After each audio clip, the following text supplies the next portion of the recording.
Très tôt dans le christianisme, presque dès le début, différents chrétiens dans différentes églises de différentes régions ont eu différentes opinions sur Jésus. Plusieurs points de vue sur Jésus des premiers chrétiens étaient présents dans les premiers siècles du christianisme. La croyance d'un Jésus purement humain, la croyance d'un Jésus purement divin, et la croyance d'un Jésus à la fois humain et divin.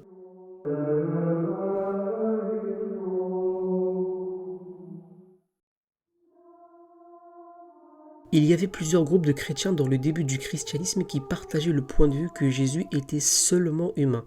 Le plus connu sont les Ébionites. Les Ébionites étaient l'un des premiers groupes chrétiens à défendre la croyance que Jésus est né en tant qu'être humain et seulement en tant qu'être humain, sans aucune divinité en lui. Les Ébionites étaient les disciples juifs de Jésus en Palestine et aux alentours.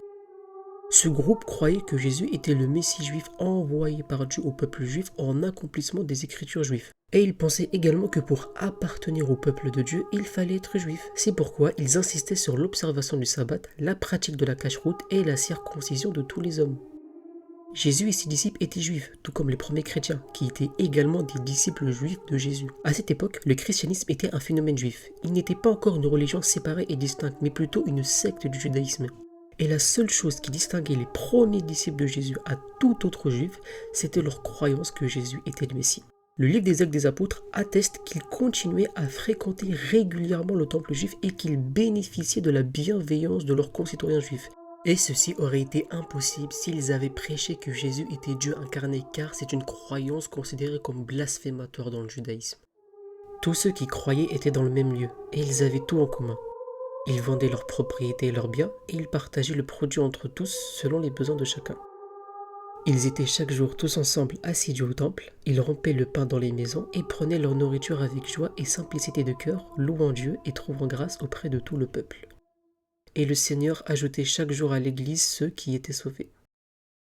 D'après ce qu'on sait des croyances des Ébionites, ils considéraient Jésus comme le fils adoptif de Dieu. Ils considéraient que Jésus était né humain et qu'il était devenu le fils de Dieu par adoption lors de son baptême, étant choisi par Dieu par sa dévotion sans péché à la volonté de Dieu. Et surtout le plus important pour les Ébionites, c'est que Jésus n'a pas préexisté, il n'a jamais été l'objet d'un culte parce qu'ils pensaient qu'il était inférieur à Dieu. De nombreux érudits pensent que les premiers chrétiens partageaient ce point de vue sur Jésus. Un spécialiste du Nouveau Testament, le professeur Barerman, déclare « Les christologies adoptionnistes peuvent être retracées dans des sources antérieures aux livres du Nouveau Testament. »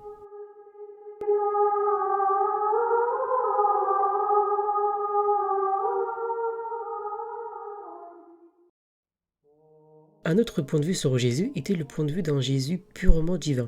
Ce point de vue est à l'opposé de celui des Ébionites. Elle consiste à croire que Jésus n'avait aucun aspect humain et qu'il était purement divin.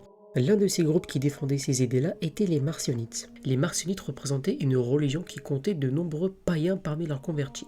Les Marcionites avaient une religion relativement facile à suivre, car elle était ouvertement chrétienne et n'avait rien de juif. En fait, tout ce qui était juif en était retiré, car ils avaient du mal à concilier ce qu'ils considéraient comme un Dieu fâché et vengeur de l'Ancien Testament avec la représentation aimante et miséricordieuse de Dieu dans le Nouveau Testament. Ils sont même allés jusqu'à exclure de leur Bible les livres juifs de l'Ancien Testament. Les Marcionites croyaient que Jésus ne faisait pas vraiment partie de ce monde matériel.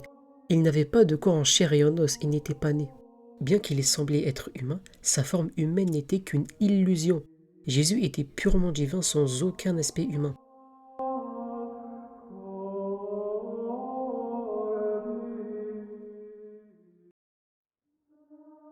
Il existe de nombreux sous-groupes au sein de cette catégorie. Un groupe, connu sous le nom de subordinationnistes, croyait que Jésus était divin et qu'il avait été créé par Dieu le Père et que Jésus n'était pas l'égal de Dieu mais lui était subordonné, c'est-à-dire qu'il était soumis à une autorité. Origène d'Alexandrie, l'écrivain chrétien le plus prolifique de l'histoire avec plus de 1000 livres était un subordinateur. Un deuxième groupe croyait que Jésus avait toujours été divin et qu'en devenant humain, il était devenu une personne supplémentaire. Ainsi, Jésus existait en tant que deux êtres, l'homme Jésus de Nazareth qui était humain et le Christ qui était complètement divin. Les adeptes de cette croyance sont connus sous le nom de séparatistes. Un troisième groupe pense que Jésus a toujours été divin et qu'en devenant humain, il a pris une autre nature. Jésus est donc une seule personne avec deux natures, l'une divine et l'autre humaine. C'est la vision trinitaire de Jésus qui est finalement devenue orthodoxe. Aujourd'hui, c'est la position dominante dans le catholicisme, le protestantisme et le christianisme orthodoxe oriental. La position officielle de ces églises est que tous les autres groupes, avec leurs différents points de vue sur Jésus, sont des hérétiques, des déviants de la vérité de l'orthodoxie du trinitarisme. Est-ce juste de rejeter de façon impertinente ces autres points de vue, ces autres opinions sur Jésus comme hérétiques? Elles ne peuvent pas être considérées comme hérétiques du point de vue de l'Église primitive, car, comme nous l'avons vu, il existait de nombreuses opinions concurrentes sur Jésus. Au cours des 3 premiers siècles, la doctrine de l'Église n'était pas encore fixée. Pour prendre un exemple, les trinitaires citent les premiers pères de l'Église comme Tertullien, qui ont parlé d'une trinitas, qui vient du latin minceur. Ils les citent comme preuve que la Trinité était la croyance standard des chrétiens de l'Église primitive. Mais ces affirmations sont trompeuses. Quand on examine correctement les écrits de personnes telles que Tertullien, on constate que ce n'est pas le cas. En effet, le Père est la substance entière, mais le Fils est une dérivation et une portion du tout, comme il le reconnaît lui-même. « Mon Père est plus grand que moi ». Dans le psaume, son infériorité est décrite comme étant un peu plus basse que les anges. Le Père est donc distinct du Fils puisqu'il est plus grand que lui. En d'autres termes, l'une des premières sources de l'Église primitive à avoir parlé d'une Trinité n'a jamais réellement enseigné la doctrine de 3 personnes égales. La compréhension de l'écriture par Tertullien était que le Père et le Fils ne peuvent pas être coégaux, ce qui va à l'encontre du trinitarisme moderne. À ce stade précoce de l'histoire, la doctrine de la Trinité n'en était encore qu'à ses balbutiements, de sorte que tout discours sur l'orthodoxie de la Trinité n'est pas seulement anachronique, mais constitue également une simplification grossière. Ce qui revient à dire que beaucoup de détails de la doctrine de la Trinité n'avaient pas encore été formulés. C'est pour cela qu'ils étaient qualifiés de partiellement trinitaires ou de proto-trinitaires, car la doctrine n'était pas encore totalement élaborée. Un autre problème lié à l'étiquetage de ces autres visions de Jésus comme hérétiques est que le proto-trinitarisme n'était même pas nécessairement la croyance majoritaire dans l'Église primitive. En effet, les historiens pensent qu'à un moment donné, il y avait plus de chrétiens non trinitaires que de croyants trinitaires soi-disant orthodoxes. On en trouve la preuve dans les écrits de Tertullien qui commentent: les simples, en effet, je ne les appellerai pas sages et incultes, qui constituent toujours la majorité des croyants, s'étonnent de la dispensation du 3 en 1. Nous reprochent sans cesse de prêcher 2 dieux et 3 dieux. Cela indique que le point de vue proto-trinitaire était une croyance minoritaire dans l'Église primitive, que les masses rejetaient au motif qu'elle était polythéiste. Un autre élément de preuve historique est un sermon prononcé par l'évêque du IVe siècle Grégoire de Nice. Si, dans cette ville, vous demandez de la monnaie à un commerçant, il vous disputera sur la question de savoir si le Fils est engendré ou non. Si vous vous renseignez sur la qualité du pain, le boulanger vous répondra « Le Père est plus grand, le Fils est plus petit ». Et si vous demandez au baigneur de vous faire couler votre bain, il vous dira que le Fils a été créé ex nihilo, à partir de rien. Le proto-trinitarisme n'était même pas nécessairement la position par défaut des évêques de l'Empire romain au milieu du IVe siècle. Par exemple, l'évêque de Oran de Constantinople, Macédonius, a adopté une position non trinitaire. Vers le milieu du IVe siècle, Macédonius, évêque de Constantinople, et, après lui, un certain nombre de semi-ariens, tout en admettant apparemment la divinité du Verbe, niaient celle du Saint-Esprit. L'un des faits historiques les plus étonnants concernant la Trinité est que les premiers pères de l'Église qui ont promu une croyance proto-trinitaire comme Tertullien et Origène ont tous été condamnés plus tard par l'Église catholique romaine en tant qu'hérétiques.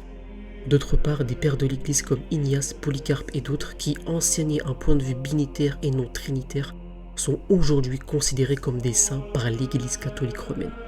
Cela démontre la frivolité de l'attribution d'étiquettes telles qu'orthodoxes et hérétiques dans l'Église primitive, car l'orthodoxie d'une époque peut devenir et est devenue l'hérésie de l'époque suivante. Nous devons être plus nuancés dans notre discussion sur ces sujets. Nous ne devons pas évaluer ces différents points de vue sur Jésus dans le cadre d'un concours de popularité, mais plutôt en fonction de la force des arguments avancés par chacun d'entre eux. Nous avons vu que le christianisme primitif était très diversifié et que les différents groupes de chrétiens du monde antique avaient des points de vue différents, voire contradictoires sur la nature de Jésus. Au XVIe siècle, la Trinité détenait un quasi-monopole dans la pensée chrétienne. La doctrine de la Trinité était si dominante que suivre la lignée de l'orthodoxie était une question de vie ou de mort. Michael Servetus était un théologien espagnol du XVIe siècle dont les interprétations de la Bible l'ont mis en conflit avec l'Église. En 1531, Servetus publia le livre Erreurs de la Trinité, dans lequel il affirmait que ceux qui croyaient en la Trinité étaient en réalité des trithéistes, c'est-à-dire qu'ils croyaient en 3 dieux. Il a été condamné comme hérétique et brûlé vif sur un bûcher de ses propres livres. Comment la Trinité est-elle passée d'une simple croyance sur Jésus à une position de domination absolue au sein du christianisme, sachant qu'il existait d'autres croyances sur Jésus ? Elle a simplement été forcée dans la croyance.